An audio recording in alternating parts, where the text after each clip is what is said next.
Une logique a prévalu sur une autre, celle de la protection d'une institution dont on ne pouvait imaginer qu'elle puisse, même de façon extrêmement minoritaire, receler en son sein des criminels, plutôt que celle de l'accueil, de l'écoute, de l'accompagnement et du soin à apporter aux personnes victimes. Mais permettez-moi de réfuter le mot d'omerta que l'on invoque parfois pour parler des latitudes des responsables de l'Église dans le traitement de ces affaires. Il n'y a pas eu de système généralisé et organisé d'omerta, et ce, en raison même de l'organisation de l'Église qui fait que chaque évêque est le responsable de ce qui se passe dans son diocèse.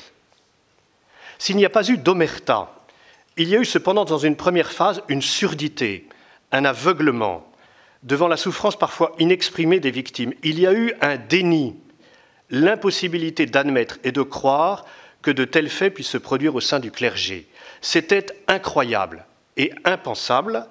Il y a eu une espèce de sidération, de pétrification qui a pu générer le délit.